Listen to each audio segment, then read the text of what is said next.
Okay, hello everyone. Welcome to the Knowledge Enhancement Series. We are once again here for another important and most crucial topic to be discussed. Recently, we have seen a controversy happen in when the Afghan delegate from Taliban, which is nothing but Afghanistani delegate, has visited India. Why Afghanistan still matters to us? We will be talking about that. Whenever Afghanistan comes to our mind, the famous movie of the great legend Amitabh Bachchan and Sridevi, Khuda Gawa comes, Pathan ke Bacche. So this statement always reminds us about a city called Kabul, which is very strategically located. So we need to discuss, we need to understand this entire country have witnessed multiple round of shifts in power, the entire shifts in power, and the most important historical part and most of the part which is connected to India, we will be throwing light on this, and why Afghanistan strategically is matter to us will be the ultimate outcome for this particular session. So let us try and understand. It is not just a country on the map. You should remember it's a civilization crossroad, and it's a civilization crossroad and the heart of Asia, connecting South Asia, Central Asia, and Middle East. For India, Afghanistan is not just a geography, it's a strategy.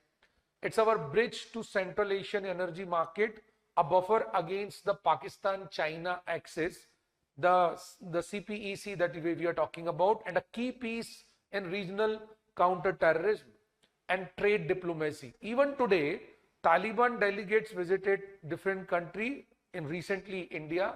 As I mentioned, it was in controversy because in the first press conference, they have not allowed any woman reporter after the clash, after media houses were like against for that. In the next press conference, they allowed it.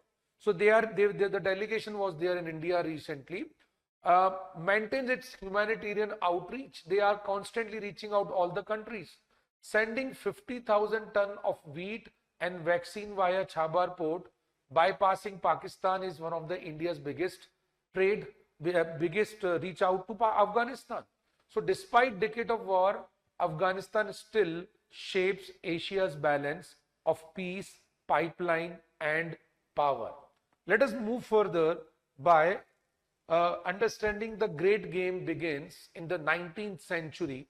And to understand today's geopolitics, we must to rewind it to 1800. We just need to move back and discuss this great game. The strategic rivalry between Britain and Russia for control of Central Asia is the ultimate issue at that point of time. For Britain, Afghanistan was a buffer protecting India, the jewel of its empire. For Russia, it was gateway to the Indian Ocean, threatening British supremacy. Two Anglo-Afghan war followed, both disastrous for Britain. By 1893, the Durand Line was drawn, splitting the Pashtun tribe, a border dispute that still fuels tension between Pakistan and Taliban today. Still, even today also we can see in today or day before yesterday also there was a terrorist attack in the same region. Later 1907 Anglo-Russian Convention divided influence formally, cementing Afghanistan's role as a buffer state. And even today the geography dictates power politics.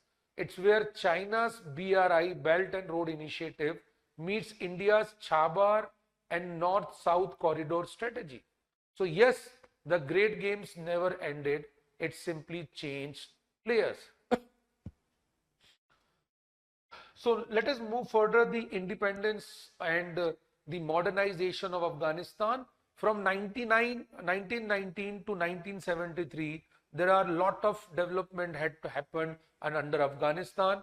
Afghanistan won independence from Britain in 1919 under King Amanullah Khan, who tried modernize education, women right and governance. By 1933, under King Zahir Shah, Afghanistan saw rare stability and neutrality during the Cold War. Interestingly, Afghanistan early modernization mirror India's development diplomacy today also.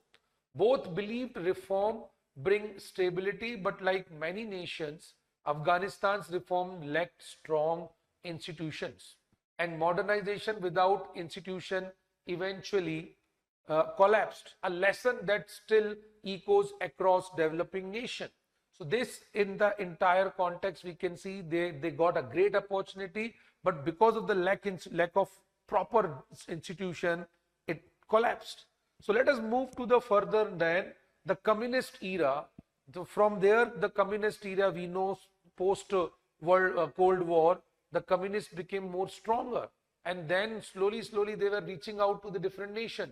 In 78, the PDPA seized power in coup called SAR revolution. The SAR revolution is known for their coup and the power in Afghanistan, backed by mostly Soviet Union. That point of time it is called as USSR. Radical land and social reform triggered rebellion.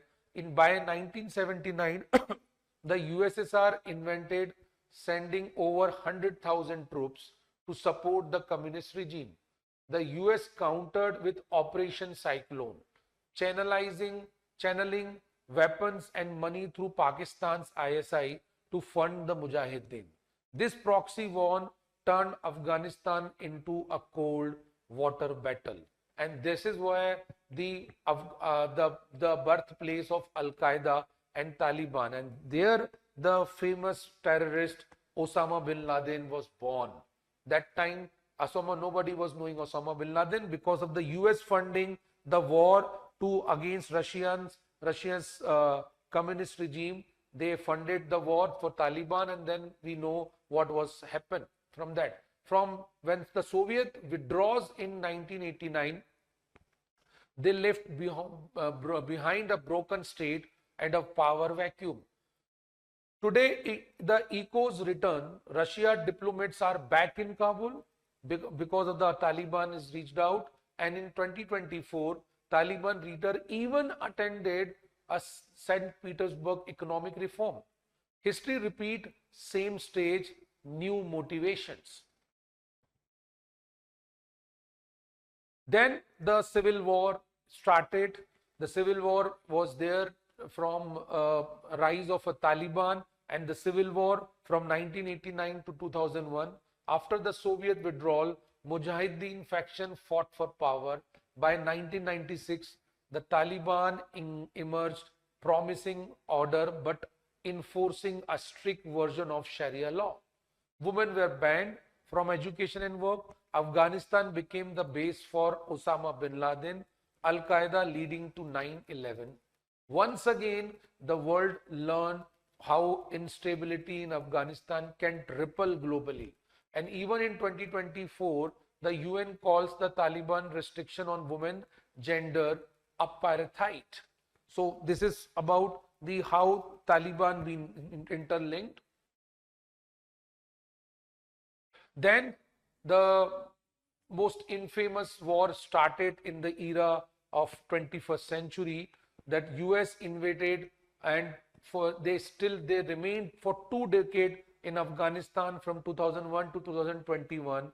We know what has happened in on 9/11, September 9/11, where the Twin Towers been terrorized, been attacked by terrorists, and it has been actually been considered because of the Osama bin Laden's constant against towards the US government. So how you can just understand how contradictory it is. US has actually funded Osama bin Laden, created it against using the Russian wars, and it backfired them, and that backfired, and then eventually Osama bin Laden attacked US on 9/11. Then US launched an operation Enduring Freedom, removing the Taliban within weeks. Afghanistan saw elections, school and infrastructure, but also corruption, dependence and insurgency. The Taliban regrouping in Pakistan waited for US fatigue to set in. By 2020, the Doha Agreement prepared the exit. In August 2021, Taliban returned to Kabul. The American chapter ended. Now Afghan reserve worth $7 billion remain frozen in US banks, and NATO attention has shifted to Ukraine war. The message is clear: great power may leave, but the neighbors cannot. For India, Afghanistan stability is thereafter no optional, it is strategic necessity. This is very, very important for point of view to understand. India's strategic stake, we need to talk about that also. India's strategic stake, Afghanistan importance for India is a multi-dimensional. Economically, if you can see, $1 to $3 trillion of untapped resources, specifically lithium and rare earth. We have made a video on rare earth. If you can see the importance of rare earth, you can refer that video. Central Asia and access via Chabar port. So the rival for EV, we need the Taliban, we need Afghanistan. For geographically, India's gateway to Central Asia, a route diversified, energy import, sacrifice, energy import, security wise, instability, fuel cross-border terrorism, empowering LET, JEM and ISK. So these are all contextually requirement, and strategically Afghanistan impact India's Tapi pipeline, Chabar port, and of course the INSTC projects. So peace in Afghanistan is not goodwill, it's hard and security and economic strategy. That is why we really need to think on that aspect. So India's developmental footprint in India, if you can look at this, we have done remarkable job during that period when US was actually running the entire show. That point of time we have done a complete developmental footprints over there. So for policies in Afghanistan, always been people first. We believe from building the Afghanistan parliament, which is calling roughly a 700 crore rupees, which is being built by India. It is considered as a symbol of democracy. Then we will build a Salma Dam, which is around 1700 crore rupees, which is an irrigation and power. For Zaran's Dilaram Road, 600 crore for Chabar access, and other projects are also being implemented. India's developmental model focus on stability through infrastructure. Even after Taliban's return, India resumed humanitarian aid, and now medical visas and scholarship being provided in this year also. Talks to reopen Chabar Afghanistan corridor show cautious but pragmatic engagement. In short, other come to rule, India come to rebuild. This is the most important point for the Afghanistan point of view, as India is always a good friend, always a friend who cares for the people, not for the minerals available over there.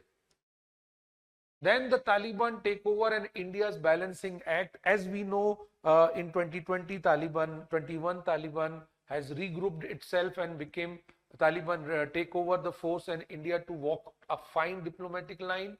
New Delhi neither recognizes the regime nor completely isolates it. So today you can say our opinion are complicated. One side we are not accepting that there is a Taliban government, but on the other side we also see there is a positive hope and approach can be delivered. Qatar, Moscow and Tehran engagement, we are doing it through Qatar, Moscow or Tehran quietly, which is strategically correct. Meanwhile, China signed a lithium mining deal in 24 and Pakistan is trying to remain its influence. Yet Taliban-Pakistan ties are not good. We are seeing in last 3 to 4 months, which is constantly they are clashing between themselves.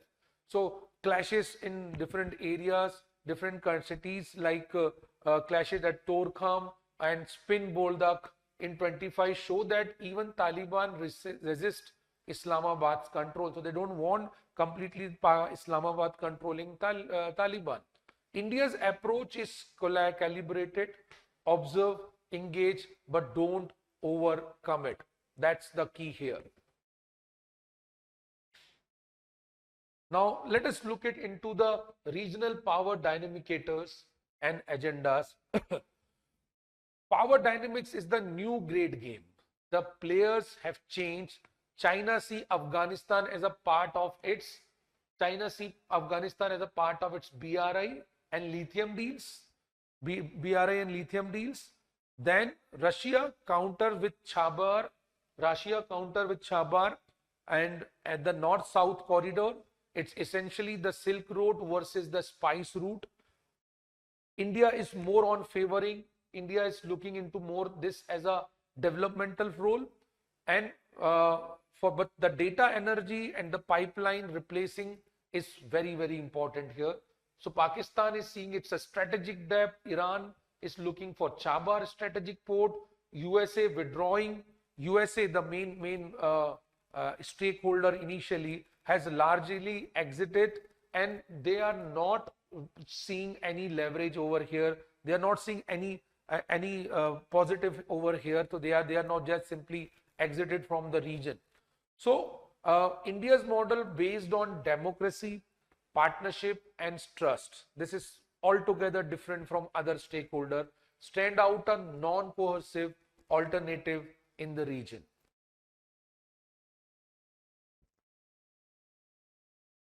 Challenges, yes, we talked about India's role. Now let us look into the challenges for India. Be realistic. Let be very, very realistic. The challenges are, first, the recognition dilemma. Should India officially engage Taliban regime? Second, China-Pakistan exists coordination. CPEC, China-Pakistan Economic Corridor. Third, the resurgence of terrorism from ISK and LET. Fourth, the humanitarian crisis with millions facing food and education shortage. And finally, US disengagement, which leaves fewer partners and less intelligence sharing. So the ISIS-K attack on Kabul airport remain the world that instability here can rapidly grow. Go global.